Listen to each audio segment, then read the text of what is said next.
Hey everybody, if you have a loved one with dementia that you're taking care of, have you ever noticed that at one moment they're they're fine, they're calm, and then just it seems almost instantly that they are, agitated and they can't be calmed down.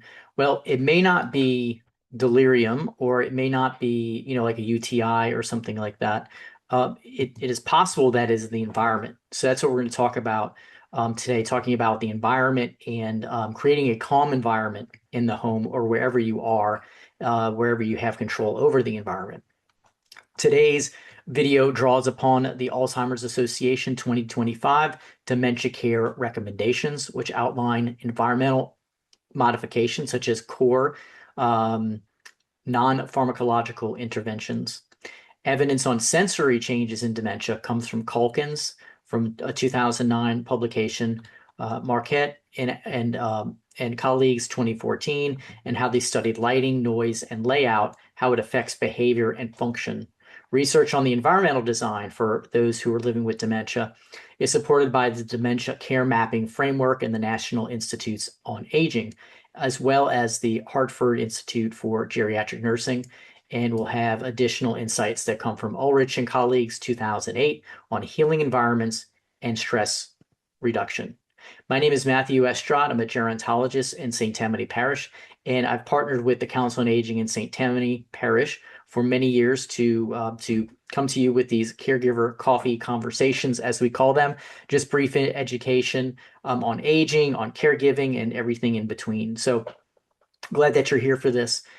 Before we jump into this really important topic, just a little plug as I usually give on our Tuesday caregiver support groups. So we basically meet every week of the year. And those are on Tuesday evenings from 6 p.m. Central to 7:30. And sometimes we're in person, sometimes we are virtual, but we don't have a hybrid model where we're doing both at the same time. What you want to do, if you want to get informed with that, go to coastseniors.org, go to services and look for caregiver resources. And you'll see that there's a flyer that has 2 months worth of dates. So we publish that every 2 months that has the dates and everything.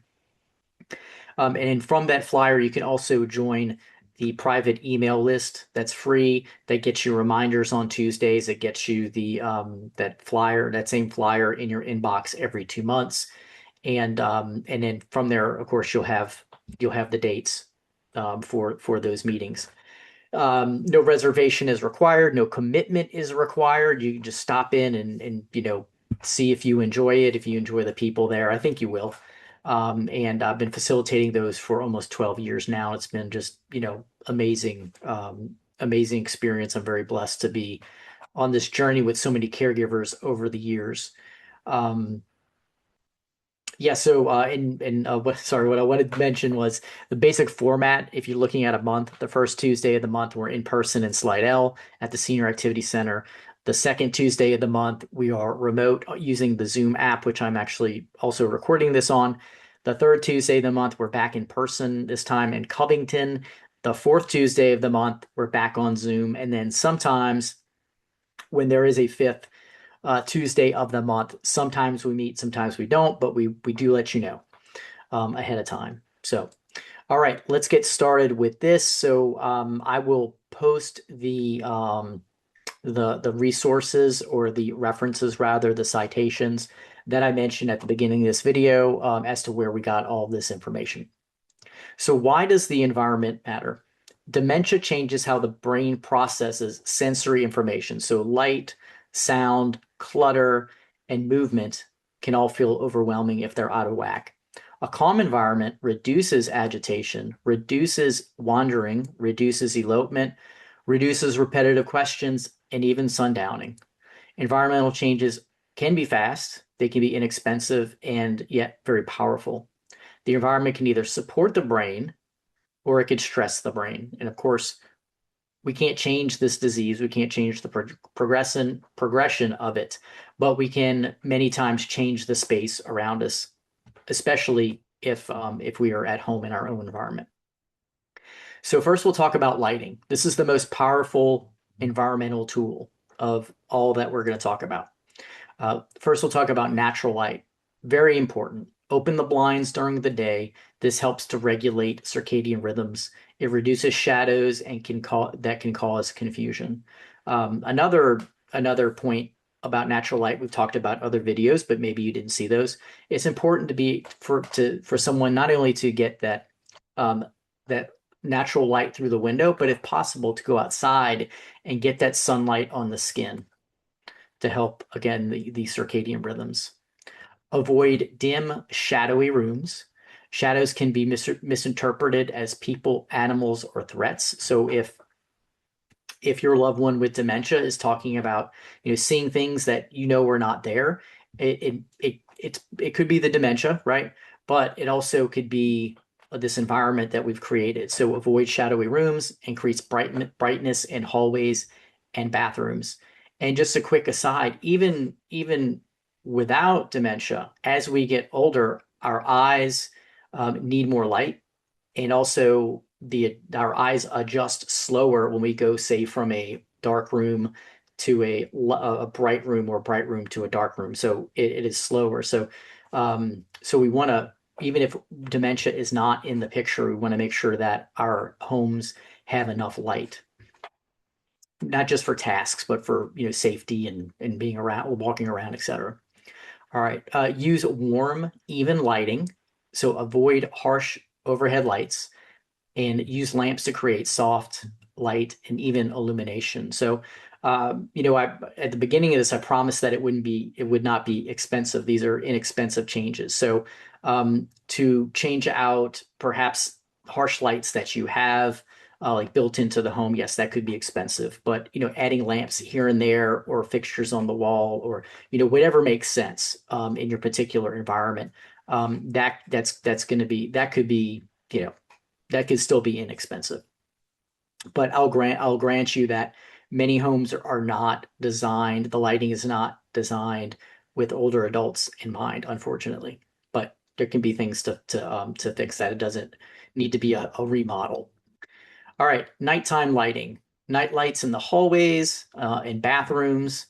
Those can be motion detected. Those can be white lights. Those can be soothing lights that won't wake you up if you're getting up, going to the bathroom, or going into the kitchen. So think about different colors that are not going to be harsh and wake you up if you did have to get up and you want to go right back to sleep. These nighttime lights can prevent falls. They can reduce nighttime anxiety. They can help you get to the restroom safely. Avoid blue lights in the evening. So typically these are on our phones and screens. This blue light suppresses naturally occurring melatonin that actually helps us to become sleepy. So we want to let the melatonin in our bodies work and not suppress it. So instead, use warm amber lighting after sunset. So think about this. The lighting in the room tells the brain what time it is and how safe it feels.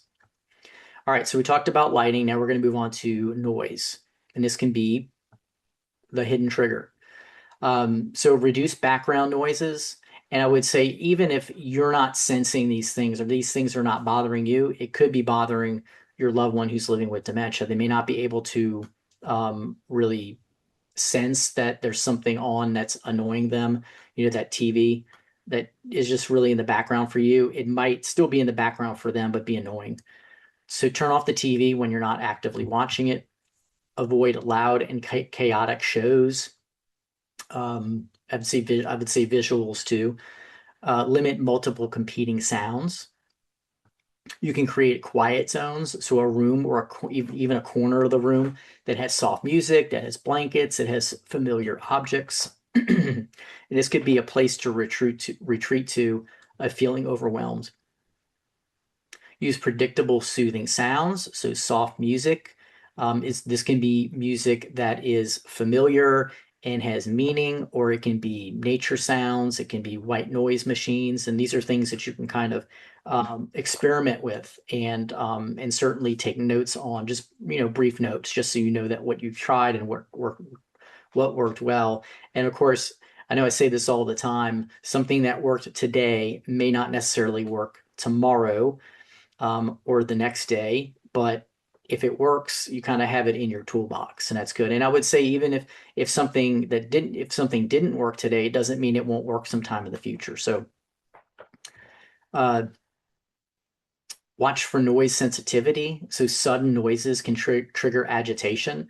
I do not have dementia currently, but I know that that happens to me. An example might be dropping a set of keys on a hardwood floor or a wood laminate floor. It just like, especially if I'm not expecting it, it drives me bonkers. And that can, I'm not saying any makes me agitated, but it can startle me for sure. Doorbells, alarms, barking dogs. And funny thing, I don't know if you can hear this, but my dogs just started barking, and I'm going to try to focus. All right, next. So we've talked about lighting, we've talked about noise. So now we're going to talk about layout of the room, layout of the home. You want to basically make it easy to navigate. So clear pathways, remove clutter, keep walkways wide, avoid furniture with sharp corners. Um, I think that's a good idea just in general, not just dementia. Avoid these are the so sorry. These are things I think make sense for most or all homes. Simplify space. Too many objects can be too much stimulation. Keep surfaces clear. Use baskets and bins for organization. I'm not a neat Nick, but I do appreciate when I can keep a surface clear, a desk clear, a bed clear, things like that. It's hard for me to do, but it makes a difference. I feel more calm when it's like that, when things are organized. Use visual cues, labels on drawers, even though you may not need them, it might help your loved one. Pictures instead of words, and color contrast. We've talked about this before. We've talked about um, different colored toilet seats. So not having a white toilet seat if you have a white porcelain or white, a white floor. But you can also do light switches and things like that. Have things contrast. Reduce mirrors if they cause distress. If they don't recognize that person is them in the mirror, that can be startling. Cover or move mirrors in the late stages of dementia. Keep frequently used items visible.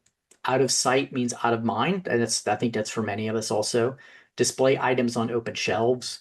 I remember one of the tips that we've talked about for hydration is keeping the water pitcher out, keeping like the water bottle, or just keeping these things not just within arm's reach, of course, but visually there, so people can remember them. Just like I think we need that as well. All right, next we'll move into creating a calming sensory experience. Familiar objects are helpful. So photos of all different, of all different decades. You may or may not know where they are at that moment. If there's someone who is disoriented with in time, and they may go from decade to decade over this span of a week. There can be fluctuation in that. So photos of different eras can be helpful. Favorite blankets, religious items, personal mementos. I think we all have some of these things that are bring comfort to us. Just they still remember us. They trigger a memory, a good memory. Comfort through touch. So this can be soft fabrics. This could be weighted blankets. I've heard wonderful things about weighted blankets. Warm towels.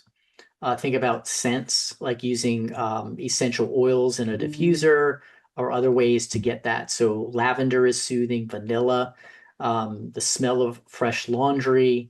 And it is a good idea to avoid strong or overly artificial scents. So that's why I like essential oils that are real. Think about temperature, keeping rooms slightly on the warm side because coldness can increase agitation. How to respond when the environment causes stress. So look for triggers like noise, shadows, clutter, and temperature. Sort of put yourself in their position. So try to see things as they see things, not where you have a lot of things on your mind. Like try to clear your mind and kind of look at the room in a fresh way. Make one change at a time so you can tell if that was what made the difference. Move to a quieter room or a brighter room. Offer a grounding activity. We've talked about activities in the past, so like folding towels, looking at photographs, sorting things, things that they can do, they can feel purpose in, and use assuring words like "you are safe" and "I'm here." So, and I would say, make sure that you're saying that calmly, and you might have to say it more than a few times.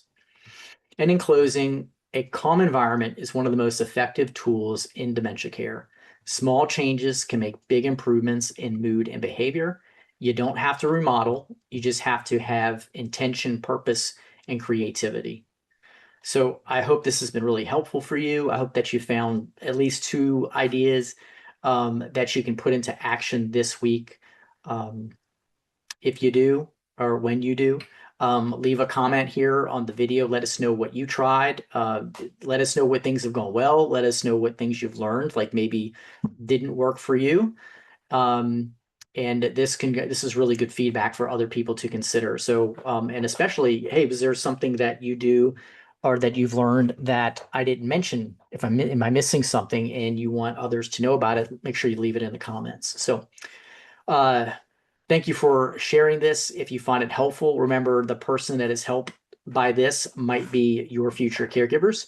So, so with that, let's spread the word, not for clicks, but for education, for understanding, and for less agitation and for calmer environments. So thank you for watching, and I look forward to you joining us on future caregiver coffee conversations in the future. Take care.